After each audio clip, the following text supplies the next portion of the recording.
तो मेरा नाम सुनील खलखो है, जैसा कि हमारे बलदेव मंडावी जी ने बताया, और मैं भारत मुक्ति मोर्चा का प्रदेश अध्यक्ष हूँ।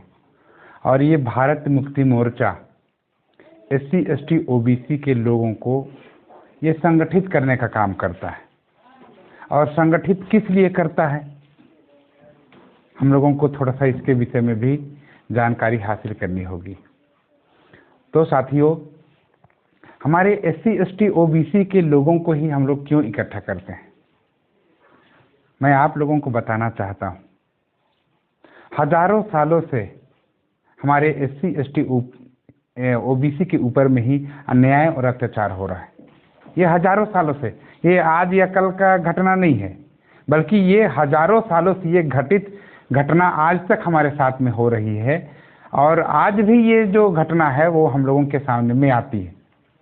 इसलिए जो शोषित लोग हैं, उन शोषित लोगों को ही हम लोग इकट्ठा करने का काम करते हैं। मैं आप लोगों को बताना चाहता हूं, 26 जनवरी 1950 को हम लोगों के देश का संविधान लागू हुआ। कब लागू हुआ? 26 जनवरी 1950 को। अभी हम लोग संविधान की प्रस्तावना का पाठ किए, और उस संविधान की प्रस्तावना का पाठ करते समय हमने कहा 26 नवंबर 1949 को एतद द्वारा इस संविधान को अंगीकृत, हम लोग बोले कि नहीं बोले? अंगीकृत, आत्मसमर्पित करते हैं, ऐसा बोले। अंगीकृत का मतलब होता है हम लोग उसको स्वीकार किए। कब स्वीकार कर लिए हम लोग? 26 नवंबर 1949 को स्वीकार कर लिए। हम लोगों का जो संविधान है 2 साल 11 महीने 18 दिन में बन के तैयार हुआ, और 26 नवंबर 1949 को उसको हम लोग क्या कर लिए? ग्रहण कर लिए, स्वीकार किए। जिस दिन ये संविधान को हम लोग स्वीकार कर रहे थे और बाबा साहब डॉक्टर भीमराव अंबेडकर हम लोगों के समाज के लिए सुपुर्द कर रहे थे, जब सुपुर्द कर रहे थे उस समय तत्सम ऊंची जाति का एक व्यक्ति, वो बाबा साहब डॉक्टर भीमराव अंबेडकर के पास में आते हैं। आने के बाद में बाबा साहब को बोलते हैं, बाबा साहब आप तो आज बहुत ज़्यादा खुश हैं। तो बाबा साहब बोले कि निश्चित ही मैं खुश हूँ। तो ये जो तत्सम ऊंची जाति का व्यक्ति है वो आकर के बोलता है, तुम लोगों का जो समाज है वो अनपढ़ है, अशिक्षित है, बेरोजगार है, गरीब है, ये संविधान को नहीं बचा पाएगा, ये संविधान को नहीं बचा पाएगा। और ये संविधान को हम लोग धीरे धीरे हम लोग दीमक की तरह इसको चाट जाएंगे, खत्म हो जाए, तुम लोग नहीं बचा पाओगे। मैं आप लोगों से पूछना चाहता हूं, 26 जनवरी 1950 को हमारे देश का संविधान लागू हुआ, कितने लोग देखे हैं? कितने लोग देखे हैं? हाथ खड़े कीजिए। तो भारत के संविधान को देखें कि नहीं देखें? कितने लोग देखे? हाथ खड़ा कीजिए ना, मैं देखना चाहता हूँ। संविधान का किताब को केवल 2 लोग देखे, बाकी लोग नहीं देखे। हम लोगों का अधिकार को आप लोग केवल 2 लोग देखे, बाकी लोग तो देखे भी नहीं। तो सोच सकते हैं, तो जब संविधान को ही हम लोग नहीं देखे तो अधिकार को भी नहीं जानते होंगे, ऐसा ही है ना? देखेंगे तो हम लोग उसको, यानी कौतूहल पैदा होगा, हम लोग संविधान को देखें भाई, थोड़ा सा पढ़ के भी देखेंगे क्या लिखा है, बोलेंगे कि नहीं बोलेंगे? लेकिन जब हमसे छुपाया ही जाएगा तो हम लोग देख पाएंगे। और यही विडंबना है, 26 जनवरी 1950 को लागू हुआ और आज तक केवल 2 लोग देखे हैं, बाकी लोग नहीं देखे। तो मैं आप लोगों को ये बात बताना चाहता हूं कि जिस संविधान को 26 जनवरी 1950 को ही हमारे समाज को मिल जाना चाहिए, देख लेना चाहिए था, उसी दिन हम लोगों का जो सही समय है वो शुरू हो जाता, लेकिन हमने उसको देखा नहीं, सुना नहीं, पढ़ा नहीं। आज हम लोगों की स्थिति बद से बदतर हो जा रही, हो रही कि नहीं हो रही? तो जब बद से बदतर हो रही है तो हम लोगों को, सारे लोगों को ये सोचना चाहिए कि ये बद से बदतर होने का क्या कारण है, ये बद से बदतर होने का क्या कारण है। हम लोग आज भी अशिक्षित लोग हैं, आज भी हम लोग अनपढ़ लोग हैं, आज भी हमारे बच्चे पढ़ रहे हैं, लेकिन लोग केवल साक्षर हो रहे हैं, बुद्धिमान नहीं हो रहे हैं। अगर साक्षर हो गए, पढ़ लिख लिए, तो नौकरी नहीं है, नौकरी है तो सामाजिक यानी स्थिति परिस्थिति में उनका कोई योगदान नहीं है। घर है लेकिन हम लोग देख रहे हैं ऐसे ही घर है, टूटा फूटा घर है कि नहीं है। पहनने के लिए कपड़ा चाहिए, लेकिन कपड़ा हम लोग अच्छे ढंग से हम लोग खरीद नहीं पा रहे हैं, जैसे तैसे पहन रहे। कुछ लोगों के पास तो आज भी नहीं बन रहा है। सब कोई खाना पीना चाहते हैं, अच्छा भोजन चाहते हैं, लेकिन आज भी फुटपाथ में आप लोग देखिए, हमारे लोगों के पास में घर नहीं है, खाने के लिए भोजन नहीं है। हर शहर में आप जाएंगे तो शहर शहर में जहाँ जहाँ ट्रैफिक लाइट जलता है, रेड लाइट जलता है, वहाँ पर कुछ लोग कटोरी पकड़ के आ जाते हैं, थाली पकड़ के आ जाते हैं और मांगते हैं। तो ये जो स्थिति है ये क्यों है? इसका कारण है अशिक्षा और अज्ञानता। और अशिक्षा और अज्ञानता अगर हमारे समाज में होगी तो हम लोग कभी भी आगे नहीं बढ़ पाएंगे कि बढ़ेंगे। सरकार चाहती तो 26 जनवरी 1950 को जो संविधान हमारे समाज के लिए सुपुर्द किया गया, उसको हम लोग सभी लोग जानते, सबका विकास होता, लेकिन आज तक नहीं हुआ। तो इसके पीछे का कारण क्या है, उसको भी हम लोगों को जानना होगा। 26 जनवरी 1950 को संविधान लागू हुआ, उससे पहले आजाद हुआ। उससे पहले क्या हुआ? आजाद हुआ। तो किनसे आजाद हुआ बताइए? तो किनसे आजाद हुआ हम लोग का देश है? बताइए ना, का जन तो बताइए। हाँ, किनसे आजाद हुए हम लोग? पास्टर जी आप बताइए। ब्रिटेन सरकार से। हैं? अमेरिका सरकार से, वो ब्रिटिश से ना, ब्रिटेन से, यानी अंग्रेजों से हम लोग आजाद हुए ना। तो यानी 15 अगस्त 1947 को अंग्रेजों से हम लोग क्या हो गए? आजाद हो गए। लेकिन जैसे ही हम लोग आजाद हो गए, पंडित जवाहरलाल नेहरू को बिना चुनाव का हम लोग प्रधानमंत्री बनाए कि नहीं बनाए? और ये जो प्रधानमंत्री पंडित जवाहरलाल नेहरू पूरे देश में 60% टिकट अपने समाज के लोगों को दिया, अपनी जाति के लोगों को दिया। कितना परसेंट? 60%। इसका मतलब क्या है? आधा से ज्यादा जगह पर केवल ब्राह्मण और ब्राह्मण मुख्यमंत्री बने। इसका मतलब ब्राह्मणों का कब्जा हुआ। किसका कब्जा हुआ? ब्राह्मणों का कब्जा हुआ। आज भी अगर इस आजादी की इस 75-78 साल को अगर आप लोग देखेंगे तो आप लोगों के जिले का जो एसडीएम होगा वो ब्राह्मण होगा, कलेक्टर कौन होगा? ब्राह्मण होगा, तहसीलदार कौन होगा? ब्राह्मण होगा, एसपी कौन होगा? ब्राह्मण होगा।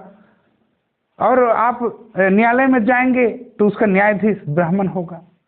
सारे जगह इन लोग क्या कर लिए? कब्जा कर लिए। 3.5% लोग लोकतंत्र के सारी व्यवस्था पर इन लोग क्या कर लिए? कब्जा कर लिए। जब सारे जगह कब्जा कर लिए तो आज देखिए हम लोगों को न्याय मिल रहा है। 1919 में जब अंग्रेज लोग हमारे भारत देश में थे, उसी समय इनको उन्होंने कहा था, अंग्रेजों ने ब्राह्मणों को कहा था। किनको कहा था? ब्राह्मणों को कहा था कि इनके अंदर में न्यायिक चरित्र नहीं होता है। किनके अंदर न्यायिक चरित्र नहीं होता है? ब्राह्मणों के अंदर। मैं भड़का नहीं रहा हूं। कभी कभी लोग क्या बोलते हैं कि आप लोग ब्राह्मणों को गाली देते हैं। हम लोग ब्राह्मणों को गाली नहीं देते हैं, हमारे समाज को जगाने के लिए जानकारी देते हैं। हमारे समाज को जगाने के लिए क्या देते हैं हम लोग? जानकारी देते हैं, ताकि जानकारी जब उनके पास में आए तो वे लोग जागृत हों। और ये जागृति जानकारी देने से आती है। हम लोग अगर लगातार बहुत सारी किताबों को पढ़ते हैं, बहुत सारी किताबों को हम लोग पढ़ते हैं, पढ़ने के बाद हम लोगों के पास में जानकारी इकट्ठा होता है। क्या इकट्ठा होता है? जानकारी इकट्ठा होता है। और जानकारी का इम्प्लीमेंटेशन करवाना या करना वो बुद्धिमत्ता है, वही ज्ञान है। जानकारी का क्या करना? इम्प्लीमेंटेशन करना क्या है? बुद्धि है या ज्ञान है। और हमारे पास में जानकारी तो है, लेकिन हम लोग उसको इम्प्लीमेंटेशन या एप्लीकेशन नहीं कर रहे हैं, तो हम लोगों के पास में उस जानकारी का कोई वैल्यू नहीं। मैं आप लोगों को बताना चाहता हूँ, आज हमारे यहाँ पर अगर हम लोग देखें, इस खड़का गांव में यहाँ पर कई सारे आदिवासी लोग हैं कि नहीं है? क्रिश्चियन भी हैं और नॉन क्रिश्चियन भी है कि नहीं है? तो क्रिश्चियनों के लिए मैं आप लोगों को बताना चाहता हूँ, जैसा कि हमारे रूप नारायण एक्का साहब ने हम लोगों को बताया, हम लोग अगर क्रिश्चियनिटी में हम लोग हैं, क्रिश्चियनिटी में जीवन जी रहे हैं, तो मैं क्रिश्चियनिटी हिसाब से मैं आप लोगों को थोड़ा सा बताना चाहता हूँ, जानकारी बताना चाहता हूँ। पूरे विश्व में 200 देश हैं। कितने? 200 देश हैं। कितने सौ? 200। और 200 में 53 देश क्रिश्चियन है। कितने देश? 53 देश के लोग क्रिश्चियनिटी को मानते हैं, और उन लोग सारे लोग विकसित राष्ट्र, विकासशील देश में आते हैं। यहाँ के जो क्रिश्चियन हैं उन लोग भी बाइबल को मानते हैं कि नहीं मानते हैं? क्रिश्चियनिटी को मानते हैं कि नहीं मानते हैं? लेकिन भारत के लोग गरीब हैं। हम लोग भी तो जीसस को मानते हैं, लेकिन हम लोग गरीब हैं। और दूसरे लोग क्रिश्चियनिटी को मानते हैं, बाइबल को मानते हैं, जीसस को मानते हैं, उन लोग अमीर क्यों हैं?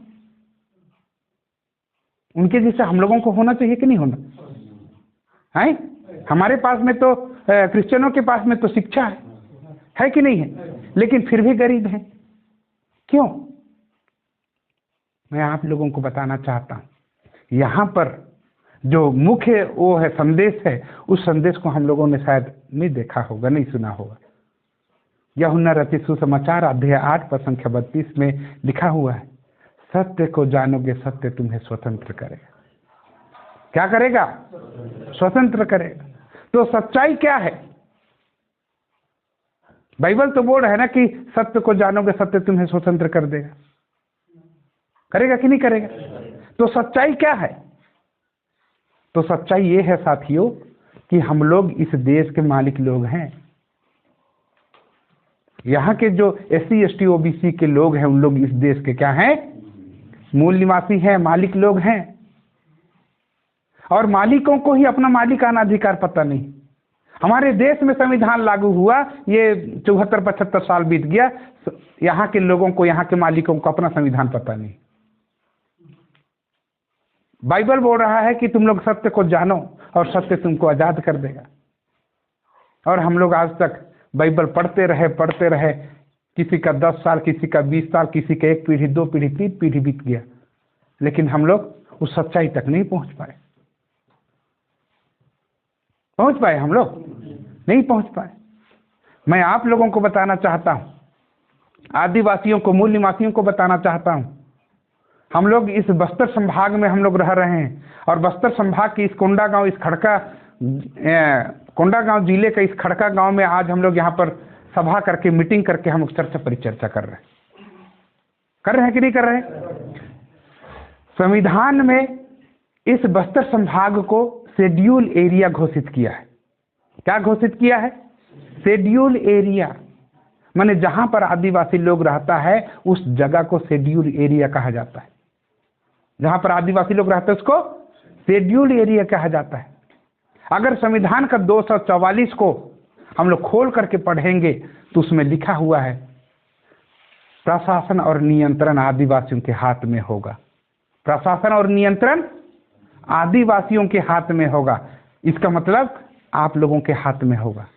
यहाँ पर जितने लोग बैठे हैं उनके हाथ में क्या क्या होगा? प्रशासन और नियंत्रण। प्रशासन का मतलब क्या है? SP, कलेक्टर, पुलिस, सारा चीज प्रशासन। उसका नियंत्रण यानी आप लोग बोलेंगे उसको उन लोग क्या करेगा? पूरा करेगा, मानेगा। किन लोग बोलेगा? तो आप लोग बोलेंगे उसको कलेक्टर भी मानेगा, पुलिस भी मानेगा, जितना विभाग है वो भी आप लोगों का बात को मानेगा, और उनको आप लोग नियंत्रण करेंगे। कौन लोग करेगा? आप लोग, आदिवासी लोग, मूल निवासी लोग। क्या करोगे आप लोग? पूरा प्रशासन को नियंत्रण आप लोग करोगे? आप लोग अगर खोल के देखेंगे तो आगे लिखा हुआ है आर्टिकल 13 में, कितना में? आर्टिकल 13 अनुच्छेद 13 में, उसमें 2 में आप लोग पढ़ेंगे, ये राज्य शासन और केंद्र शासन आप लोगों के हक और अधिकार यानी मौलिक अधिकार के विरोध में कोई भी कानून नहीं बना सकता। केंद्र सरकार और राज्य सरकार आप लोगों के मौलिक अधिकार के विरोध में कोई कानून नहीं बना सकता। अगर बनाता है तो वो उल्लंघन के मात्रा तक शून्य होगी। उल्लंघन की मात्रा तक क्या होगी? शून्य होगी। उसका बनाया हुआ कानून हम लोगों के ऊपर में लगेगा ही नहीं। जब हम यानी हमारे ऊपर में कानून नहीं लगेगा तो हम लोग क्या कर सकते हैं? मैं आप लोगों को बताता हूं। यानी हम लोगों के ऊपर में कोई कानून नहीं लगेगा, इसका मतलब मालिकों के ऊपर में कोई भी जबरदस्ती कानून को नहीं थोप सकता। कानून को कौन बनाता है? मालिक लोग बनाता है कि नौकर लोग बनाता है? हैं? मालिक लोग बनाता है कि नहीं बनाता है? बनाता है ना। तो मालिक लोग कानून बनाता है, इसका मतलब क्या है? आप सभी लोग जहां पर 2 जन 4 जन 5 जन ये 1000 लोग बैठ करके कोई भी डिसीजन लेते हैं तो उसको कानून का दर्जा प्राप्त होता है। उसको क्या प्राप्त होता है? कानून का दर्जा प्राप्त होता है उसको। यानी अगर आप लोग पेशा अधिनियम में आप लोग पढ़ेंगे तो उसमें कहा गया है ना लोकसभा ना राज्यसभा, सबसे ऊपर ग्राम सभा। सबसे ऊपर कौन सा सभा? ग्राम सभा। एक उदाहरण के लिए मैं आप लोगों को समझाने का कोशिश करता हूं। हम लोगों का त्रिस्तरीय पंचायत चुनाव हुआ है, हुआ कि नहीं हुआ? यहां पर भी पंचायत चुनाव हुआ होगा, हुआ कि नहीं हुआ? उस पंचायत में सरपंच होता है कि नहीं होता? वहां पर उप सरपंच भी होता है, वहां पर पंच भी होता है। लेकिन जब भी ग्राम पंचायत में कोई सभा होता है तो उसके लिए एक अलग से अध्यक्ष बनाया जाता है। वहां पर सरपंच को सील लगाने का पावर है, लेकिन वहां पर निर्णय लेने का, डिसीजन लेने का, न्याय करने का अधिकार नहीं है। किसको नहीं है? सरपंच को। वहां पर एक अध्यक्ष बनाया जाता है और वो अध्यक्ष वहां पर डिसीजन और निर्णय देता है। तो सोच सकते हैं, तो हम लोग नॉर्मल व्यक्ति, हम लोगों का ना चुनाव होता है ना कुछ होता है, लेकिन फिर भी अपने ग्राम पंचायत का निर्णय और न्याय करने के लिए एक अध्यक्ष का चुनाव होता है। आप लोगों के भीड़ से ही किसी एक व्यक्ति का चुनाव होगा और आप लोग वहां पर क्या करोगे? न्याय करोगे। करोगे कि नहीं करोगे? तो जब आपके हाथ में न्याय करने का जो ताकत है तो उसका उपयोग कब करोगे? कब करोगे? तो साथियों, मैं आप लोगों को ये बात बताना चाहता हूं, हम लोगों का जो अधिकार है उसको उपयोग और प्रयोग करने के लिए बनाया गया है। उसको रखने के लिए या पेटी में रख करके उसको दीमक खिलाने के लिए नहीं बनाया गया। कि बनाया गया? नहीं बनाया गया। मैं आज इस 5वीं अनुसूची में जहां पर आदिवासी लोग रहता है उस अनुसूची में मैं अपने आप को पा करके मैं खुश होता हूं कि मेरे लोग आज तक यानी अपने अधिकारों के लिए अब धीरे धीरे एकजुट हो रहे हैं, समझ रहे हैं बातों को। समझ रहे हैं कि नहीं समझ रहे हैं? आज पूरे देश में हिंदू क्रिश्चियन का माहौल बनाया जा रहा है। किस चीज का माहौल बनाया जा रहा है? हिंदू क्रिश्चियन का। एक तरफ हिंदू और एक तरफ क्रिश्चियन, एक तरफ हिंदू एक तरफ मुसलमान बनाया जा रहा है कि नहीं बनाया जा रहा है? तो ये जो हिंदू क्रिश्चियन का मामला है इसको अंग्रेजों के समय में कहा जाता था बांटो और राज करो। बांटो और राज करो। ब्राह्मण लोग ये बताते थे कि ये जो अंग्रेजों की पॉलिसी है, किसकी पॉलिसी है? अंग्रेजों की पॉलिसी है, ऐसा बताया जाता था ब्राह्मणों के द्वारा या ब्राह्मणवादियों के द्वारा बताया जाता था। ये अंग्रेजों की पॉलिसी नहीं है, ये ब्राह्मणों की पॉलिसी है। किसकी पॉलिसी है? ब्राह्मणों की पॉलिसी। तो कई सारे लोग मेरे को सोशल मीडिया में देखते हैं, उन लोग मेरे को बोलते हैं कि आप गलत दिग्भ्रमित कर रहे हैं। सोशल मीडिया में देखने वाले लोग मेरे को क्या बोलते हैं? दिग्भ्रमित कर रहे हैं। क्या सबूत है आपके पास? मैं आज सबूत के तौर पे मैं बताना चाहता हूँ, ब्राह्मणों ने वेद लिखा। ब्राह्मणों ने क्या लिखा? वेद लिखा। और उस वेद में हम लोगों को 6743 जाति के टुकड़ों में बांटा। कितना? 6743 जाति के टुकड़ों में ब्राह्मणों ने बांटा, हमारे समाज को बांटा। तो टुकड़ा टुकड़ा करने का फार्मूला किसके पास है? ब्राह्मणों के पास है कि नहीं है? दूसरा, जब हमारे समाज को 6743 जाति के टुकड़ों में बांटा, उसके बाद भी उनका मन नहीं भरा, तो उन्होंने हमारे समाज को 49,000 उपजाति में बांटा। कितना? 49,000 उपजाति में। अब जोड़िए तो समाज को कैसे जोड़ते हैं? सकेंगे जोड़ने? आज तो मैं जागृत हुआ, हमारे साहब लोग जागृत हुए, हमारे उधर सामने जो अगुवे हैं उन लोग जागृत हुए, तो आज हम लोगों को इकट्ठा करने का काम कर रहे हैं। लेकिन उनके पास में उतना ताकत है कि नहीं है? नहीं है। मैं आप लोगों को बताता हूं, आज मान लिया जाए किसी एक जगह, किसी एक गांव में हम लोग जाते हैं, एक व्यक्ति को पकड़ते हैं और उसको बोलते हैं कि नहीं आप आ जाओ, तो ऐसे करते करते 49,000 लोगों तक पहुंचते पहुंचते जिसको शुरू में समझाए तो भूल जाएगा कि समझ जाएगा। एक ही बार तो बताऊंगा ना उसको, एक ही बार में हम लोग समझ जाते तो क्या बात होता, सारे लोग तुरंत इकट्ठा हो जाते। होते कि नहीं होते? मैं एक जाति के लोगों को समझा रहा हूँ, उनके उसके बाद में फिर दूसरे जगह दूसरी जाति के लोगों को समझा रहा हूँ, तीसरे जगह फिर तीसरी जाति के लोगों को समझा रहा हूँ। ऐसे समझाते समझाते मैं 49,000 उपजाति के पास जाता हूँ, तो कई साल लग जाएगा। लगेगा कि नहीं लगेगा? और जगाते जगाते मैं तो बचूंगा नहीं कि बचूंगा? और जब मैं ही खत्म हो जाऊंगा तो मेरे बाद कौन आएगा? जागरूक आदमी है, मेरा बात को माना तो समझाएगा, और नहीं माना तो हम लोगों का जो समाज है जैसा का तैसा हो जाए। होगा कि नहीं होगा?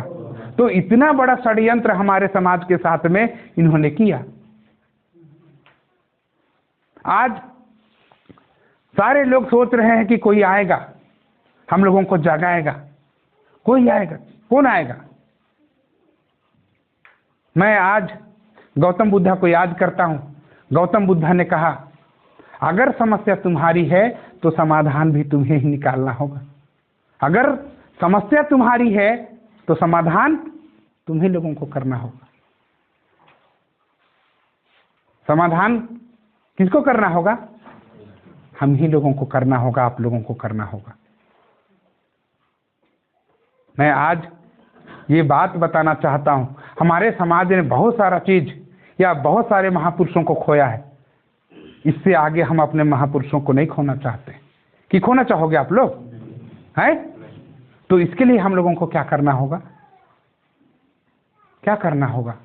मैं आज इस खड़का गांव में आप लोगों के समक्ष ये हमारे पुरखों की जो यात्रा है, उस यात्रा का बखान करते हुए आप लोगों को जगाना चाहता हूं। मैं आप लोगों को बताना चाहता हूं, आप लोग इधर यहाँ से आप लोगों का 800-900 किलोमीटर दूर जसपुर पड़ता है, जहाँ से मैं आता हूँ, और मेरे यहाँ से वहाँ पर 150-200 किलोमीटर की दूरी पर वहाँ पर एक गांव है। उस गांव का नाम है खूंटी, और वो अभी तो जिला बन गया है। और वहाँ पर एक सगुना का परिवार रहता था। उस परिवार में बिरसा मुंडा का जन्म होता है। किसका? बिरसा मुंडा का। और बिरसा मुंडा जैसे ही वो थोड़े से होशियार होते हैं, उस समय से हमारे आदिवासियों को इकट्ठा करने के लिए लग गए। 5-10 साल का व्यक्ति, 5-10 साल का छोटा बच्चा, वो अब देखिए इकट्ठा करने के लिए लगा है। हम लोगों के पास में, हम लोग यहाँ पर यानी बच्चे से जवान हो गए और जवान से बूढ़े होने को हैं, लेकिन हम लोग एक आध आदमी को जोड़े है। लेकिन देखिए बिरसा मुंडा, वो जैसे उसको होश आया, वो अपने लोगों को इकट्ठा करने में लग गए, संगठित करने में लग गए। और 25 साल की उम्र में 25,000 आदिवासियों को उन्होंने इकट्ठा किया। कितने हजार? 25,000। और उन्होंने कहा, अरे मेरे आदिवासी लोग, तुम लोग अपने लोगों से मत लड़ना, तुम लोग अपने लोगों से मत लड़ना, तुम सभी आदिवासी लोग मिल करके दुश्मनों से लड़ना। तुम सभी आदिवासी लोग मिल करके क्या करना? दुश्मन से लड़ना। आज की स्थिति परिस्थिति बदल गई है। आज की स्थिति परिस्थिति बदल गई है। हम ही लोग अपने भाइयों से सबसे ज्यादा लड़ाई लड़ते हैं। लड़ते हैं कि नहीं लड़ते हैं? जब अपना भाई अगर छोटा सा भी, यानी 5 हाथ जमीन थोड़ा सा ज्यादा ले लिया, तो हम लोग साला टांगा, बलुआ, कोड़ी, सारा चीज निकाल लेते हैं और अपने भाई को पकड़ करके दौड़ाने लग जाते हैं। लगते हैं कि नहीं लगते हैं? तो इस चीज को बिरसा मुंडा जानते थे। उन्होंने कहा, तुम लोग अपने लोगों से मत लड़ना, मिल करके तुम दुश्मन से लड़ाई लड़ना। उस समय दुश्मन कौन था? मैं आप लोगों को बताना चाहता हूं।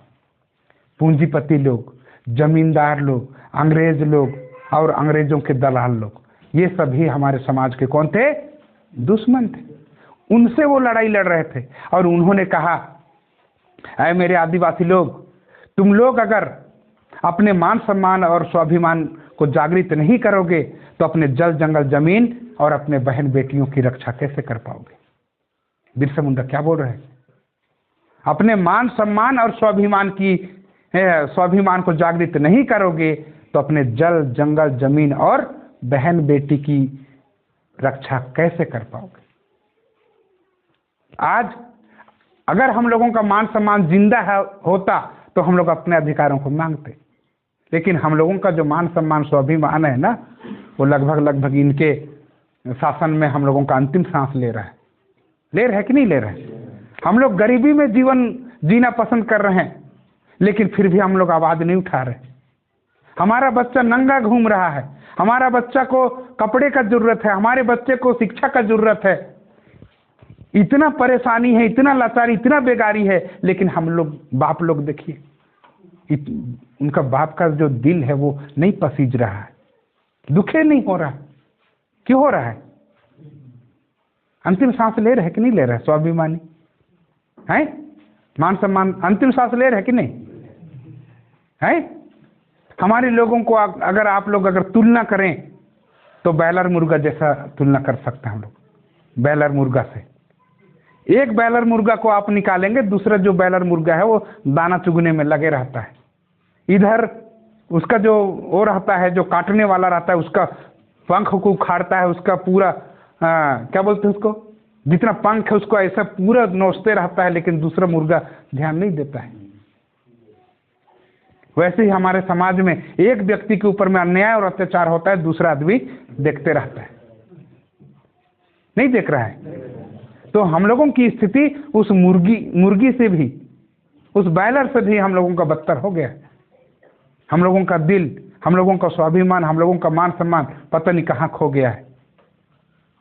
आज हम लोगों को जागने और समझने की आवश्यकता है। हमारे समाज में इतने सारे अन्याय अत्याचार हो रहे हैं, आवाज कौन उठाएगा? कौन उठाएगा? हमारे जितने महापुरुष आए और चले गए, उनके आते तक, उनके रहते तक आंदोलन चला, उनके जाने के बाद में आंदोलन खत्म।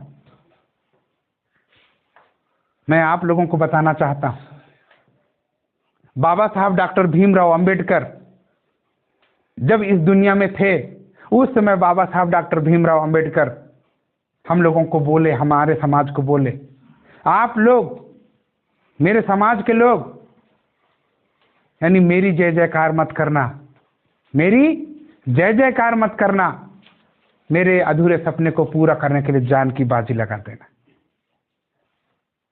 हम लोग क्या करते हैं? हमारे महापुरुष यहाँ पर, अगर हम लोग आदिवासी बाहुल एरिया में रहते हैं कि नहीं रहते हैं? हम लोग जैसे नॉन क्रिश्चियन हैं, प्रकृति को मानते हैं, तो हम लोगों का बूढ़ा देव, फड़ा पेन और क्या क्या बोलते हैं आप लोग, क्या पेन है और हाँ, ये सभी हमारे पुरखे थे कि नहीं थे? लेकिन आदिवासी लोग क्या करते हैं? केवल उसको माला पहनाते हैं, उसको सिंदूर का टीका लगाते हैं, नारियल चढ़ाते हैं, अगरबत्ती जलाते हैं, इतना ही करते हैं ना। लेकिन उसका जो अधूरा काम है उसको कौन पूरा करेगा? कोई करता है? बूढ़ा देव का कोई जो अधूरा सपना है उसका कोई पूरा करता है? सिंदूर लगा देने से, टीका लगा देने से, अगरबत्ती जला देने से अगर सारा काम हो जाता तो हम लोग तो पूरा अगरबत्ती का कंपनी खोल देते। खोलते कि नहीं खोलते? है? और हमारा पुरखा कर ही देता, पूरा काम कर देता। लेकिन हमारे पुरखे लोग क्या बोले? हमारे अधूरे सपने को पूरा करने के क्या कर देना? जान की बाजी लगा देना। मैं आप लोगों को इसी पुरखों के जो संदेश है, उस पुरखों के संदेश को मैं आप लोगों को बताना चाहता हूं। झारखंड के खूंटी जिले में, वहां पर बिरसा मुंडा वो बोले, अबुआ दिसुम अबुआ राज। क्या बोले? अबुआ दिसुम अबुआ राज। उसका मतलब होता है हमारे देश में, हमारे जगह पर, जमीन जगह पर हमारा राज होगा। कौन बोल रहा है? बिरसा मुंडा बोल रहा है। आज के इस बस्तर संभाग में अगर आप लोग देखेंगे, महाराष्ट्र और बस्तर संभाग के बीच में हमारे गोंड भाई लोग यहां पर बोलते थे मावा नाटे मावा राज। क्या बोलते थे? मावा नाटे मावा राज। फिर अगर बस्तरिया में अगर बोलेंगे तो आमचो देश आमचो राज बोलते थे। कौन लोग बोलते थे? हमारे पुरखे लोग बोलते थे। इसका मतलब पुरखे लोग क्या चाहते थे? कि इस जल जंगल जमीन में हम लोगों का राज होगा। इस जल जंगल जमीन में किसका राज होगा? वो आएंगे, बाहर से आएंगे, कलकत्ता महाराष्ट्र से आएंगे, उनका राज होगा? है? किसका राज होगा? हम लोगों का राज होगा। हम लोगों के राज आए, इसलिए उन लोग क्या कर रहे थे? संघर्ष कर रहे थे। कर रहे थे कि नहीं कर रहे थे? तो जब इतना बड़ा लड़ाई लड़ रहे थे तो आज हम लोग क्यों लड़ाई नहीं लड़ रहे हैं कि हमारा राज आएगा? बाबा साहब डॉक्टर भीमराव अंबेडकर संविधान लिखे, संविधान में बोले कि शासन प्रशासन और नियंत्रण आप लोगों के हाथ में होगा, आप लोगों का राज आएगा। लेकिन हम लोग उसको पूरा किए नहीं किए। हमारे जो पुरखे लोग बोल के गए, बाबा साहब डॉक्टर भीमराव अंबेडकर उसको उसी आधार पे हम लोगों को यहाँ पर दिए। और आज के डेट पे हम लोगों के पास में कुछ नहीं है। हम लोग सारे लोग आदिवासी लोग बोल रहे हैं कि हम लोग पुरखा को मानते हैं, पुरखा को मानते हैं, लेकिन पुरखा जो बोला उसको नहीं मानते। पुरखा को मानते हैं, पुरखों की नहीं मानते। ऐसा हो रहा है कि नहीं हो रहा है? पुरखों की नहीं मान रहे। और हमारे जो पुरखे हैं वो जल जंगल जमीन की लड़ाई लड़ते लड़ते शहीद हो गए, और आज हम लोगों का जो जल जंगल जमीन है वो हम लोगों से छीना जा रहा है। छीना जा रहा है कि नहीं छीना जा रहा है? तो आज इस मौके पर हम सभी को जागृत होने की आवश्यकता है। इस मौके पर हम लोगों को क्या होने की आवश्यकता है? जागृत होने की आवश्यकता है। और जागृत कैसे होंगे मैं आप लोगों को बताना चाहता हूं। यहाँ पर क्रिश्चियन लोग सबसे ज्यादा हैं, इसलिए उन्हीं का एक उदाहरण और देता हूं। हमारे जो अगुए हैं, वे अगुए लोग हम लोगों को लगातार मोटिवेशन करते हैं, जानकारी देते हैं। मैं आप लोगों को उसी जानकारी से मैं अपने कम शब्दों में आप लोगों को बताना चाहता हूं। अस्थेर के ग्रंथ को पढ़िए। अस्थेर के ग्रंथ में राजपाट की लड़ाई है। वहां पर जो हम लोगों को गुलाम बनाना चाहते थे, उन लोग 32,000 लोग थे। कितने हजार लोग थे? कितने? 32,000 लोग थे। अस्थेर का ग्रंथ पढ़ेंगे। कितने हजार? 32,000। और उनसे लड़ाई करने के लिए हम लोग तैयारी कर रहे हैं। कौन लोग तैयारी कर रहे हैं? हम लोग तैयारी कर रहे हैं। उन लोग उधर 32,000 हैं और हम लोग इधर तैयारी कर रहे हैं। अगुआ देखता है कि उन लोग 32,000 हैं, तो अगुआ बोलता है कि जब हम लोग उनसे लड़ाई लड़ेंगे तो हम लोगों का जान भी जा सकता है। उन लोग ज्यादा हैं और हम लोग कम हैं। अगर उनसे ज्यादा लोगों से हम लोग लड़ाई लड़ेंगे तो क्या जाएगा? जान चला जाएगा। कुछ लोग इस बात को सुनते हैं, सुनते के साथ में कुछ लोग भाग जाते हैं। हमारे लोग क्या हो जाते हैं? भाग जाते हैं। उसके बाद में फिर अगुआ बोलता है लड़ाई तो लड़ना है, ये निश्चित है लड़ाई लड़ना है हम लोगों को, है ना, लड़ाई लड़ना ही है, निश्चित है। तो देख लो यार, देख लो साथियों, आप लोगों का जान तो जाएगा ही जाएगा, आप लोगों के परिवार का क्या हाल होगा, आपके ज़मीन का क्या हाल होगा, आपके बाप का क्या हाल होगा, आपकी माँ का क्या हाल होगा। तो जब ऐसा ही सुनते हैं तो आधे लोग फिर गोल हो जाते हैं, अरे मोर डोकी साला उधर अनाथ हो जाई, मोर लड़का बच्चा कैसे हो जाई। ऐसा बोल करके उन लोग भी अपने बाल बच्चे को सोच करके, जमीन को सोच करके कुछ लोग और भाग जाते हैं। उसके बाद फिर अगुआ और बोलता है, देखता है कि लड़ाई तो लड़ना होगा, फिर देखता है कि कुछ लोग और डरपोखा किस्म के लोग, कायर लोग वहाँ पर रहते हैं, तो छटनी मारता है। अगुआ क्या करता है, छटनी मारता है। छटनी मारने के बाद में केवल 300 बचते हैं। कितने? 300। और ये 300 और उधर 32,000 लोग लड़ाई लड़ते हैं और वहाँ पर जीत हासिल करते हैं। लड़ाई लड़ने के लिए 300 का जरूरत हुआ। उधर संख्या कितनों भी ज़्यादा हो, इनके पास में हिम्मत था, ताकत था, हौसला था, इन लोग लड़ाई लड़े और क्या किए, वहाँ जीत हासिल की। तो यहाँ पर डरने वालों की आवश्यकता नहीं है, भागने वाले लोगों की आवश्यकता नहीं है, कायर लोगों की आवश्यकता नहीं है। यहाँ पर आवश्यकता है तो साहसी लोगों की आवश्यकता है। आज मैं भारत मुक्ति मोर्चा, मोर्चा का मतलब होता है लड़ने वाला संगठन, मोर्चा मतलब क्या होता है, लड़ने वाला संगठन। और हम लोग ये मुक्ति मोर्चा बना रहे हैं। मोर्चा मतलब लड़ने के लिए। जो साहसी लोग हैं उन लोग यहाँ पर आएगा, टिकेगा। आज मैं यहाँ पर रजिस्टर घुमाऊंगा, सारे लोगों का नाम लिखूंगा, नंबर भी लिखूंगा, अता पता भी लिखूंगा। उसके बाद में बीच बीच में फ़ोन भी करूंगा, हेलो आप लोग कैसे हो, संगठन बन रहा है कि नहीं बन रहा है। तो कुछ लोग फ़ोन रिसीव भी नहीं करेंगे। करेंगे, सारे लोग करेंगे, हैं? कौन कौन लोग नहीं करेगा, हाथ खड़े कीजिए। अभी नहीं उठाएंगे।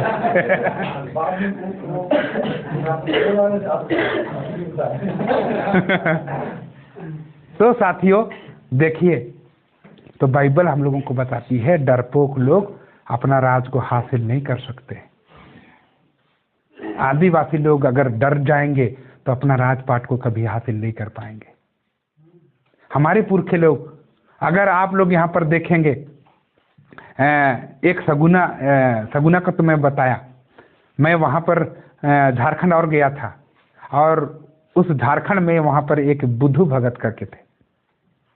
बुद्धू भगत जो है अपने जल जंगल जमीन की रक्षा करते हुए, उसके लिए लड़ाई लड़ते हुए मर जाना पसंद किए। क्या पसंद किए? मर जाना पसंद किए, लेकिन कभी भी अपने समाज से दगा करना पसंद नहीं किए। आज हम लोग सारे लोग, हम लोग ना पीछे हट जाते हैं। हम लोग इतना सारा चीज जानते हैं, हमारे पुरखों का जो खून है हम लोगों की रगों में दौड़ रहा है, आप लोगों की रगों में दौड़ रहा है। उन्हीं का खून जो जल जंगल जमीन की लड़ाई लड़ते लड़ते शहीद हो गए, उनका खून आज डर के मारे पीछे भाग जा रहा है। हम लोगों को दोबारा वो उबाल लाने की जरूरत है कि नहीं है? और ये जो लड़ाई है, ये लड़ाई गोली यानी गोली से, बंदूक से, तोप से, बम से हम लोगों को लड़ाई लड़ने की जरूरत नहीं है। और हाँ, ना ही हम लोग भारत मुक्ति मोर्चा के लोग आप लोगों को बंदूक उठा लो, बम फोड़ दो, ऐसा हम लोग नहीं बोल रहे। हम लोग ये केवल बोलना चाहते हैं कि आप लोग अपने संवैधानिक अधिकार को जानो और संवैधानिक तरीके से ये लड़ाई लड़ो। कौन से तरीके से? संवैधानिक तरीके से ये लड़ाई लड़ो। और संवैधानिक तरीके में गोली से ज्यादा बोली काम आता है। हमारे लोग घर बनाना जानते हैं, मिट्टी खोदना जानते हैं, ट्रैक्टर चलाना जानते हैं, संसार का हर सकल कर्म को जानते हैं, लेकिन ये मुंह चलाना नहीं जानते। सारा चीज जानते हैं कि नहीं जानते हैं? लेकिन क्या नहीं जानते हैं? केवल मुंह चलाना। और वो मुंह चलाने के लिए हम लोग संवैधानिक प्रशिक्षण हम लोग देते हैं। और आज भी ये जो जानकारी है, मैं वो जानकारी दे करके आप लोगों को केवल मुंह चलाने के लिए ही सिखा रहा हूं।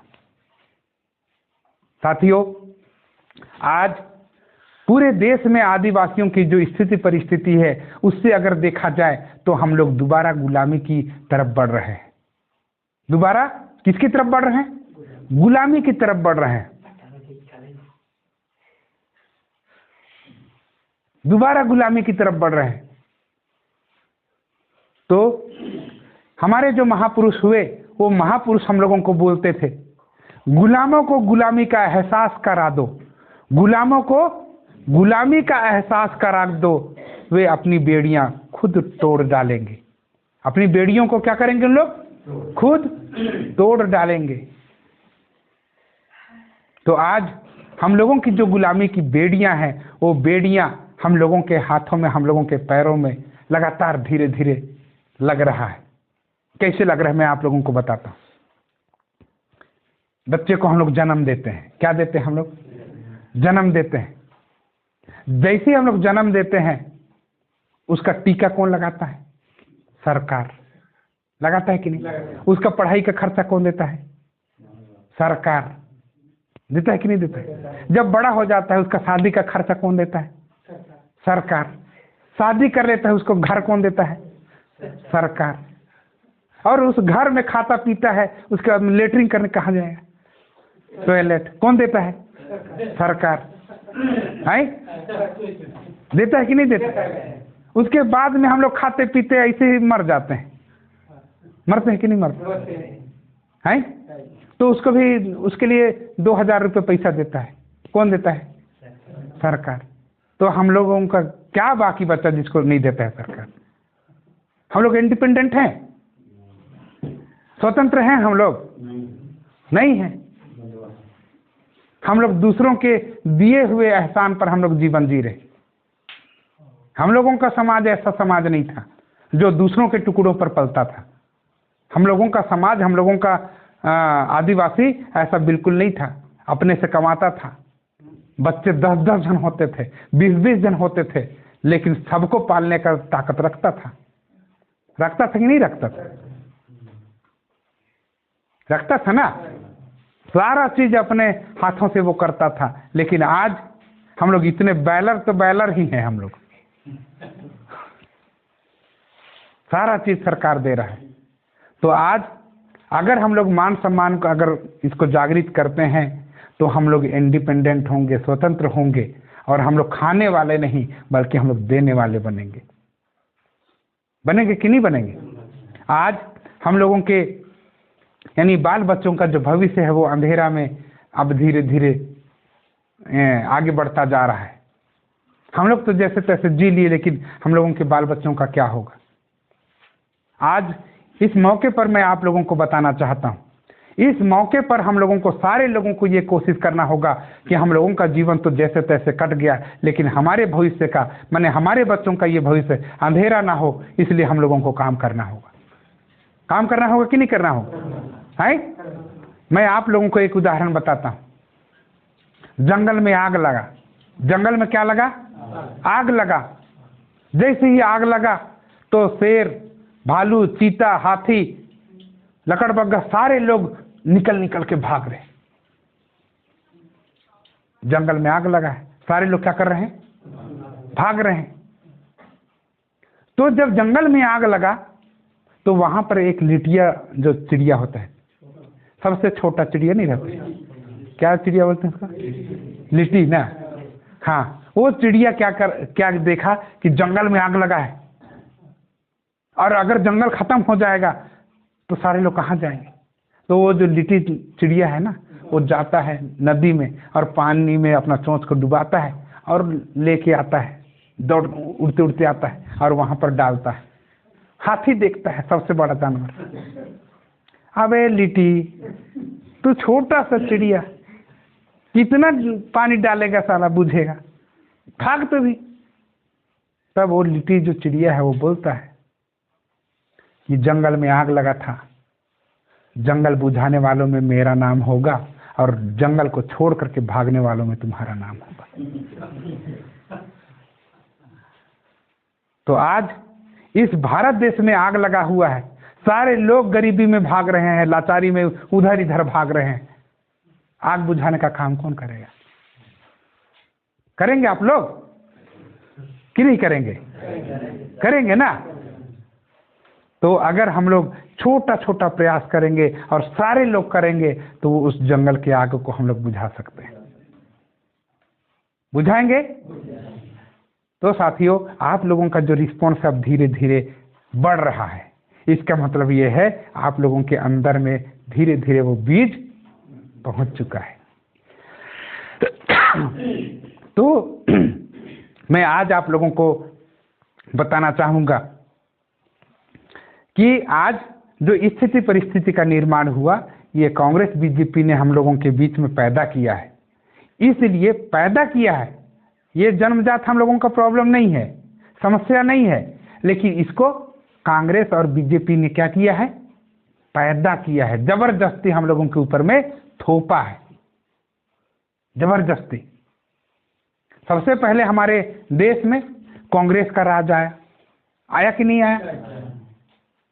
पंडित जवाहरलाल नेहरू कांग्रेस से थे और उन्होंने सबसे पहले तो अपने लोगों को बैठाया, यानी हम लोगों को सबसे पहले वहां गुलाम बनाया। दूसरा चीज, संविधान में अमल हो इसके लिए एक भी काम नहीं किया। और 60 साल कांग्रेस का राज आया, 60 साल तक आप लोगों के तक संविधान को पहुंचने ही नहीं दिया। नहीं दिया ना, है कि दिया? नहीं तो हर गांव गांव में संविधान का पाठ कराता, संविधान के लिए जागृति कराता, तो हम लोग शायद जागृत हो जाते और अपने अधिकारों को मांगते। संविधान को छुपाने के लिए सबसे ज्यादा समय कांग्रेस ने लिया। उसके बाद में अभी बीजेपी आया, आया कि नहीं आया? बीजेपी के राज में संविधान का और धज्जिया उड़ा दिए इन लोग। दिल्ली के जंतर मंतर में इन लोग संविधान को आग लगा दिए। 52 साल तक आरएसएस का हेडक्वार्टर में झंडा को नहीं फहराए, संविधान का प्रतियां इन लोग जला रहे हैं। इसका मतलब आरएसएस के लोग संविधान लागू होने नहीं दे रहे हैं, संविधान लागू है उसको जला दे रहे हैं। कांग्रेस के लोग उसको हम लोगों तक पहुंचने नहीं दिए। इसका मतलब कांग्रेस और बीजेपी दोनों लोग क्या किए? षड्यंत्र किए और षड्यंत्र के तहत हम लोगों तक अपने अधिकार को पहुंचने नहीं दिए। आज हम लोगों को जागने और उसके लिए लगातार संघर्ष करने की आवश्यकता है। बाबा साहब डॉक्टर भीमराव अंबेडकर हम लोगों को बोलते थे कि यानी आधा काम मैं कर दिया हूं। बाबा साहब क्या बोल रहे हैं? आधा काम मैं कर दिया हूं, आधा काम आप लोगों को करना है। और बाबा साहब ने आर्टिकल 19 लिखा, 19 का 1 में बोलता है freedom of speech and freedom of expression. Freedom of speech और फ्रीडम ऑफ एक्सप्रेशन का मतलब क्या होता है? अगर समस्या तुम्हारे पास में है तो आजाद भारत में तुम लोग चिल्ला चिल्ला के बोलो। कैसा बोलो? चिल्ला चिल्ला के बोलो। गरीब हैं हम लोग, मान लीजिए हम लोग क्या हैं? गरीब हैं, तो चौक चौक में जाओ, हम लोगों को गरीब बनाया, हम लोगों को गरीब बनाया, सरकार ने गरीब बनाया, चिल्लाओ। और चिल्लाने से क्या होगा? 1 जन सुनेगा, 2 जन सुनेगा, हो सके भीड़ हम लोग को बढ़ जाएगा तो दुनिया भी सुनेगा। सुनेगा कि नहीं सुनेगा? ये बाबा साहब ने हम लोगों के लिए पहला अधिकार दिया। अगर समस्या है, तुम लोगों का जल जंगल जमीन छीना जा रहा है, तुम लोगों को शिक्षा छीना जा रहा है, तो आप लोगों का पेट नहीं भर रहा है, आप लोगों के सिर के ऊपर में छत नहीं है, तो आप लोगों को चिल्ला चिल्ला के बताना है। जहां मन करता है वहां पर आप लोगों को बताना है, सरकार को बताना है।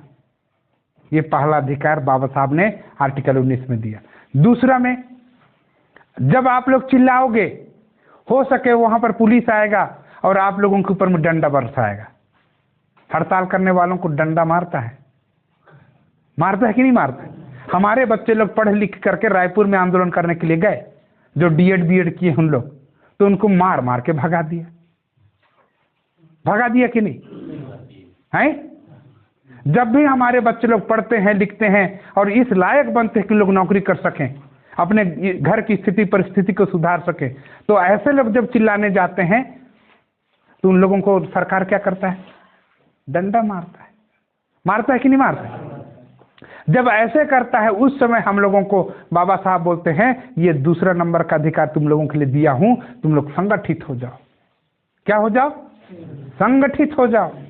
सारे लोग, आधा काम मैं कर दिया हूं, आधा काम आप लोगों को करना है। संगठित हो जाओ, सारे लोग जुड़ जाओ, और जुड़ करके आप लोग रायपुर का यानी विधानसभा में आप लोग हल्ला गुल्ला करेंगे तो कोई रोक नहीं सकेगा, है? कोई रोक नहीं सकेगा। पूरे इधर बस्तर संभाग से सारे 7 जिले के लोग जाएंगे, उधर यानी सरगुजा संभाग से 7 जिले के लोग आएंगे, रोक नहीं सकेंगे कोई, है? रायपुर कितना बड़ा है, हम लोग ही जब पहुंच जाएंगे तो सोच लीजिए। तो बाबा साहब अम्बेडकर ये चाहते थे, जब अगर सरकार हम लोगों का नहीं सुनता है तो हम लोग संगठित होकर के हम लोग क्या करेंगे, संवैधानिक तरीके से पहुंचेंगे वहाँ और आंदोलन करेंगे, और आंदोलन करने से सरकार डरता है, और वो जब छोड़ के जाएगा तो वो हम लोगों के हाथ में आएगा कि नहीं आएगा? आएगा ना। तो आज हम लोगों को इसी तरीके से हम लोगों को आज यानी जागना है। तो कभी कभी हमारे लोग क्या बोलते हैं, कैसे करूंगा साहब, उतना बुद्धि तो मेरे पास है नहीं। आप तो यहाँ पर आए, बोल दिए और चले गए। मेरे पास उतना बुद्धि होता तो मैं कब का आंदोलन नहीं कर देता। बोलेंगे कि नहीं बोलेंगे? तो मैं आप लोगों को बताना चाहता हूँ, हमारे महापुरुषों ने कहा आप लोग अनपढ़ भी होंगे तो आप लोग आ जाओ, अनपढ़ भी होंगे तो आप लोग क्या करो, आ जाओ, इधर आ जाओ। बुद्धि का भरपाई मैं कर दूंगा, बुद्धि का भरपाई मैं कर दूंगा। इसका मतलब आप लोगों के लिए पुस्तक भी मिलेगा, साहित्य मिलेगा, उन सभी को देख करके, सुन करके, पढ़ करके, लोगों के साथ में एकजुट करके आप लोगों को वो बुद्धि मिल जाएगा। इसलिए अगर अनपढ़ भी है तो कैसे करो, आप लोग केवल संगठित हो जाओ, आप लोग एक जगह आ जाओ। दूसरा चीज, ठीक है हम लोगों के पास में बुद्धि मिल गया, फिर कैसे करेंगे? हम लोग बोल सकते हैं ना कि कैसे करेंगे, बुद्धि भी आगे, सारा चीज आगे, अब कैसे करबो? नहीं सकन नहीं बोल देंगे, कभी कभी तो बोलेंगे कि नहीं बोलेंगे, तो कैसे करबो? तो मैं आप लोगों को बताना चाहता हूं, बाबा साहब डॉक्टर भीमराव अंबेडकर बोलते हैं अगर आप लोग उड़ उड़ के सकते हो, कैसे करो? अगर आप लोगों के पास में पंख है और उड़ सकते हो तो आप लोग उड़ उड़ के काम करो। कैसे काम करो? उड़ने के लिए आजकल एरोप्लेन है ना, है कि नहीं है? आप लोगों के पास में पैसा है तो उड़ उड़ के करो। एक यानी आप लोग यहाँ से बिलासपुर रायपुर चले जाओ, रायपुर से बिलासपुर चले जाओ, बिलासपुर से अंबिकापुर चले जाओ, पहुँच गए ना सरगुजा संभाग। हम लोग भी वहाँ से उड़ उड़ के आएंगे, यहाँ पर काम करेंगे, होगा कि नहीं होगा? अगर हमारे पास में ताकत है उड़ उड़ के करने का तो उड़ उड़ के करना है। दूसरा चीज बाबा साहब बोले, अगर आप लोग दौड़ने सकते हो तो दौड़ दौड़ के करो। दौड़ने सकते हो तो कैसे करो? दौड़ दौड़ के करो। अगर आप लोग उड़ नहीं सकते, दौड़ नहीं सकते, तो आप लोग घिसट घिसट के करो।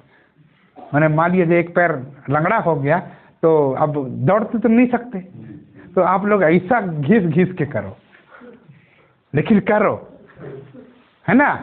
पैर को आप लोग घिस घिस के करो, जितना घिस सकते हो, ठीक है? उसके बाद में अगर आप उड़ नहीं सकते, दौड़ नहीं सकते, घिस नहीं सकते, तो लेट सकते हैं कि नहीं है? जिसका दोनों पैर नहीं है तो हम लोग क्या कर सकते हैं? लेट सकते हैं कि नहीं? अगर हम लोग लेटने सकते हैं, लेटने तक का अगर ताकत है हमारे पास में, तो लेट लेट के भी करो, रेंग रेंग के करो, लेकिन करना तो आपको पड़ेगा। पड़ेगा कि नहीं पड़ेगा? तो साथियों, आज पूरे चीजों को हम लोगों को एनालिसिस करना है, उसको समझना है।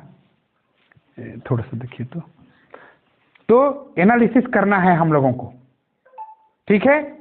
तो आज बाबा साहब डॉक्टर भीमराव अंबेडकर हम लोगों को सारा संविधान में अधिकार दिए। उस अधिकार को पाने के लिए हम लोगों को संगठित होना होगा। अभी वर्तमान में जितना ज़्यादा हम लोग करेंगे उतना ज़्यादा हम लोग संगठित होंगे। बाबा साहब हम लोगों को बोलते थे शिक्षित बनो, संगठित हो और संघर्ष करो। शिक्षित हो मतलब क्या है? दोस्त और दुश्मन को पहचानना है, दोस्त और दुश्मन को पहचानना है। यहाँ पर क्रिश्चियन लोग हैं तो क्रिश्चियनों के लिए तो दृष्टांत बताया गया है कि दोस्त कौन है, दुश्मन कौन है, सच्चा पड़ोसी कौन है, बताया गया कि नहीं बताया है?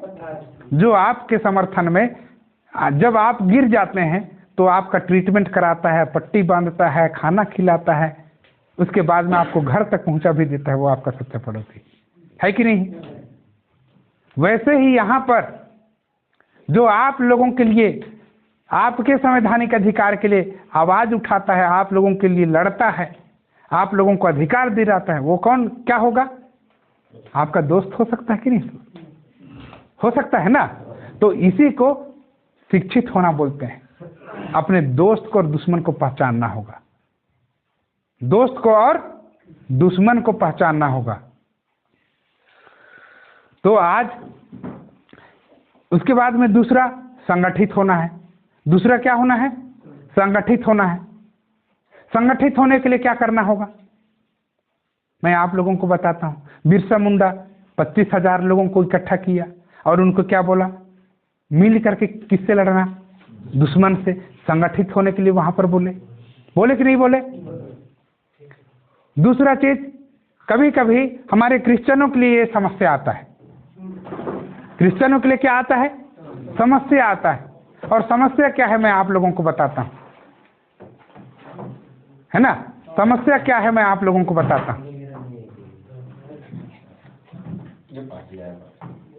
तो अब समस्या क्या है मैं आप लोगों को बताता हूं। तो कभी कभी क्या है कि हमारे समाज में मान लीजिए क्रिश्चियनिटी में है तो अगुए आते हैं। कौन लोग आते हैं? अगुआ लोग आते हैं, पास्टर लोग आते हैं कि नहीं आते?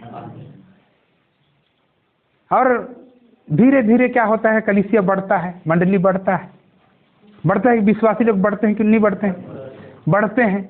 बढ़ने के बाद में एक व्यक्ति को बोलते हैं कि आप थोड़ा सा अगुवाई कर दो, और अगुवाई करते करते वो सीख जाता है प्रेयर कराने के लिए। उसके बाद में पास्टर और उसके बीच में नहीं पड़ता है, पास्टर और उसके बीच में नहीं पड़ता है। उसके बाद में एक बोलता है मैं यहाँ पर गिरजे नहीं बैठूंगा, मैं चला जाता हूँ दूसरे जगह। उसके बाद में वहां पर वो क्या कर देता है, यानी उसी में कुछ लोग एक तरफ हो जाते हैं और कुछ लोग एक तरफ हो जाते हैं। होते हैं कि नहीं होते हैं? होते हैं ना? है? उन लोग तो नहीं मिलते हैं, टुकड़ा हो जाता है। होता है कि नहीं होता है? तो ऐसे लोगों को कैसे कंट्रोल करेंगे? कैसे कंट्रोल करेंगे? तो आपके बाइबल में समाधान लिखा हुआ है। बाइबल में लिखा है कि जब आप लोग चर्च आते हो, भेंट लेके आते हो, और जैसे ही यहाँ पर आप लोग चर्च आते हो, भेंट लेके आते हो और भेंट को चढ़ाने वाले होते हो, आप लोगों को याद आए कि मेरा भाई मेरे से नाराज है, तो आप लोग यहाँ पर भेंट को मत चढ़ाओ, पहले उसको यहीं पर छोड़ दो और सबसे पहले कहाँ जाओ? वापस चले जाओ अपने भाइयों के पास और उसको आप लोग मनाओ, उसके साथ में मेल मिलाप कर लो। क्या कर लो? मेल मिलाप कर लो। अगर पैर छूने से वो यानी आपसे मेल मिलाप करते हैं तो पैर छू लो। अगर गले मिलने से आपका भाई यानी आप लोगों से मेल मिलाप करता है तो गले मिल जाओ। अगर खाने पीने से, मुर्गा मारने से भी अगर आपका भाई मान जाता है, हम लोग कभी कभी दुख तकलीफ होता है, झगड़ा लड़ते हैं तो खस्सी खिला देते हैं। खिलाते हैं कि नहीं खिलाते हैं? उसके बाद में आज से गुस्सा कसूर माफ कर दे, हो गए, बोलते कि नहीं बोलते? अगर जैसे बन रहा है वैसे ही आप लोग अपने भाइयों को अपने भाइयों से मेल मिलाप कर लो, और जब मेल मिलाप हो जाएगा तो ये बलिदान को, ये दान को आप लोग भेंट चढ़ाना, नहीं तो उससे पहले मत चढ़ाना। लेकिन हम लोग क्या करते हैं, वो अलग जा रहा है तो जाने देते हैं उसको, कहाँ जावे, वो अलग चला जाता है। जब आप अपने ही भाइयों को छोड़ देते हैं तो वो दुश्मन के पाले में चला जाता है। किसके पाले में चला जाएगा? दुश्मन की तरफ चला जाता है। और दुश्मन की तरफ जाता है तो दुश्मन का पक्ष मजबूत होता है, आप कमजोर होते हो। इसको याद रखना। और यहीं पर जो लड़ाई है, आधा लड़ाई आप हार गए। आधा लड़ाई आप लोग क्या कर गए? हार गए। वो दुश्मन की तरफ चला जाता है। और एक चीज मैं आप लोगों को बताता हूँ, कभी कभी हमारे समाज में, हमारे चर्च में ही क्या होता है, एक जो पास्टर है वो दूसरे पास्टर को देखता है और बोलता है नहीं वो फलना पास्टर के पास में मेरे विश्वासी लोग मत जाना। ऐसा बोलते हैं कि नहीं बोलते? और वहाँ का जो पास्टर है वो पास्टर भी सिखाता है हम लोगों का जो छोटा कलीसिया, छोटा मंडली है, यहाँ के लोग तुम लोग दूसरे जगह चर्च मत बैठना। ऐसा आता है कि नहीं आता है? तो पास्टर लोग ही एक दूसरे, यानी एक दूसरे को हम लोग अलग करते रहते हैं और अपना टीम हम लोग मजबूत करते रहते हैं और बोलते हैं हम लोगों का टीम जो है बहुत मजबूत है, कोई भी नहीं हिलेगा, कितना बड़ा पास्टर आ जाए नहीं बदली होगा मेरा विश्वासी। ऐसा बोलते हैं कि नहीं बोलते? तो दोनों आर पार कट्टरता का विकास होता है, प्रेम का विकास नहीं होता है। किसका विकास होता है? कट्टरता का विकास होता है। मैं आप लोगों को बताता हूँ, जीसस ऐसे ही खड़े थे, उसके चेले लोग आते हैं, आने के बाद में जीसस को बोलते हैं कि जीसस फलना जो व्यक्ति है ना, आपके नाम से अबदूतों को निकालता है, आपके नाम से लोगों को चंगा करता है, आपके नाम से प्रार्थना करता है, लेकिन आपके पास नहीं आता है। तब जीसस वहां पर क्या बोले? मेरे नाम से अबदूतों को निकालता है, मेरे नाम से प्रार्थना करता है, मेरे नाम से चंगा करता है, वो मेरा आदमी है। किसका आदमी है? मेरा ही है। जब वो जीसस का ही है तो पास्टर को लड़ना चाहिए क्या? है नहीं लड़ना चाहिए, क्योंकि ये पास्टर भी उसी चर्च को करा रहा है, जीसस का ही बात बता रहा है, वो पास्टर भी वही बात बता रहे कि नहीं बता रहे? तो दोनों जीसस के लोग हैं, तो उनमें संधि होना चाहिए, उनमें भी मेल मिलाप होना चाहिए कि नहीं होना चाहिए? तो आज सारे चीज़ों को हम लोगों को जानना और समझना जरूरी है। तो आज क्रिश्चियनिटी में भी ऐसा बहुत सारी समस्याएं हैं, उन समस्याओं को हम लोगों को देखना है और उनके साथ भी हम लोगों को मेल मिलाप करना है। जिस दिन हम लोग अपने ही क्रिश्चियनिटी वाले सारे लोग एक हो जाएंगे, आदिवासी लोग सारे एक हो जाएंगे, तो सारे लोग क्या हो जाएंगे? एकजुट हो जाएंगे, तो हम लोगों का संगठन मजबूत हो जाएगा। होगा कि नहीं होगा? तो इसीलिए क्या है, चाहे आदिवासी लोग रहें, चाहे क्रिश्चियन लोग रहें, सबको जोड़ने के लिए जोड़ने वाली विचारधारा का प्रचार प्रसार हम लोगों को करना होगा। कौन सी विचारधारा? जोड़ने वाली विचारधारा का प्रचार प्रसार करना होगा। और जिस दिन हम लोग ये जोड़ने वाली विचारधारा का हम लोग प्रचार प्रसार करेंगे, हम लोगों का समाज संगठित होता चला जाएगा। और जिस दिन हम लोग संगठित होंगे, अपने संवैधानिक अधिकारों के लिए हम लोग संघर्ष करेंगे। और 2028 को हम लोग पूरे देश में जन आंदोलन की तैयारी कर रहे हैं। किसकी तैयारी कर रहे हैं? जन आंदोलन की तैयारी कर रहे हैं। तो जन आंदोलन की तैयारी करने से पहले यानी हम लोगों का ट्रेनिंग होगा। क्या होगा? ट्रेनिंग होगा। जैसा मान लीजिए मेरा शिक्षाकर्मी में सिलेक्शन हो गया। किस चीज़ में? शिक्षाकर्मी में। शिक्षाकर्मी में मेरा सिलेक्शन होने के बाद मैं डायरेक्ट मैं गुरुजी नहीं बनूंगा, मेरा क्या होगा? ट्रेनिंग होगा। मान लीजिए मेरा पुलिस में लग गया, पुलिस में लगने के बाद में मैं दौड़ धूप किया, ऊंची कूद, लंबी कूद, सारा चीज को कंप्लीट किया, परीक्षा में भी पास हो गया, तो मेरा क्या होगा? 2 साल का ट्रेनिंग होगा। कितना? 2 साल का ट्रेनिंग होगा। 2 साल का। और 2 साल जब तक ट्रेनिंग पूरा नहीं करूंगा उसको बोलते हैं परिवीक्षा अवधि। जब तक परिवीक्षा अवधि खत्म नहीं होगा तब तक मेरे को बंदूक नहीं देंगे, तब तक मेरे को बंदूक नहीं देंगे, मैं जंग नहीं लड़ सकता। वैसे ही जन आंदोलन की तैयारी के लिए हम लोगों का यहाँ पर प्रशिक्षण होगा। क्या होगा? प्रशिक्षण होगा, ट्रेनिंग होगा। और ट्रेनिंग का तैयारी अभी से शुरू करना है। ट्रेनिंग का तैयारी अभी से शुरू करना है। तो कैसे करेंगे? तो भारत मुक्ति मोर्चा पूरे देश के लोगों को इकट्ठा कर रहा है। इकट्ठा करने के बाद में आंदोलन, छोटा छोटा आंदोलन रखता है। जैसे अभी धरना प्रदर्शन। धरना प्रदर्शन का मतलब ये है कि हम लोग किसी एक निश्चित जगह पर हम लोग बैठ जाते हैं। क्या करते हैं? हम लोग बैठ जाते हैं, उसके बाद में वहाँ पर धरना प्रदर्शन करते हैं। ये धरना प्रदर्शन, उसके बाद में हम लोग धरना प्रदर्शन खत्म हुआ तो हम लोग रैली करते हैं, जिंदाबाद मुर्दाबाद करते हम लोग अपना आवाज़ को हम लोग बुलंद करते हैं। जब इससे नहीं होता है उसके बाद में जेल भरो आंदोलन करते हैं।